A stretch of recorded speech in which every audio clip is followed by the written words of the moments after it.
अपघातानंतर संकेत बावनकुळेनं घटनास्थळावरून पळ काढल्याची माहिती आता समोर येते। अपघाताचे काही सीसीटीव्ही फुटेज गायब झाल्याची माहिती देखील समोर येते। पोलिसांनी डिजिटल रेकॉर्ड्स जप्त केल्याची माहिती देखील आता उघड झालेली आहे।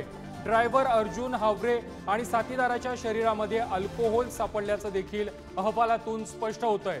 दोघांच्याही शरीरात कायद्यानुसार ठरवून दिलेल्या मर्यादेपेक्षा जास्त अल्कोहोल सापडल्याचं या अहवालात स्पष्टपणे म्हणण्यात आलंय।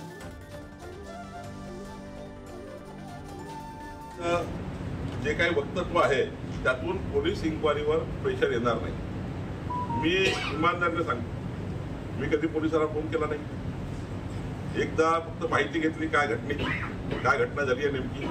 मी गृहमंत्र्यांना काही बोललो नाही। त्यांची केंद्रीय गृहमंत्री होते, राज्याचे गृहमंत्री दिवसभर माझ्यासोबत होते। ज्यांची चूक असेल त्यांच्यावर कडक कारवाई झाली पाहिजे आणि त्यामुळे पोलिसांनी कोणाचाही मुलगा असो, माझा की अजून सर्वसाधारण माणसाचा, आता एकच भाग आहे, गाडी चालवणारा कुठला गुन्हा, गाडीमध्ये बसणारा कोणते गुन्हे, यावर त्याचा तपास सुरू आहे।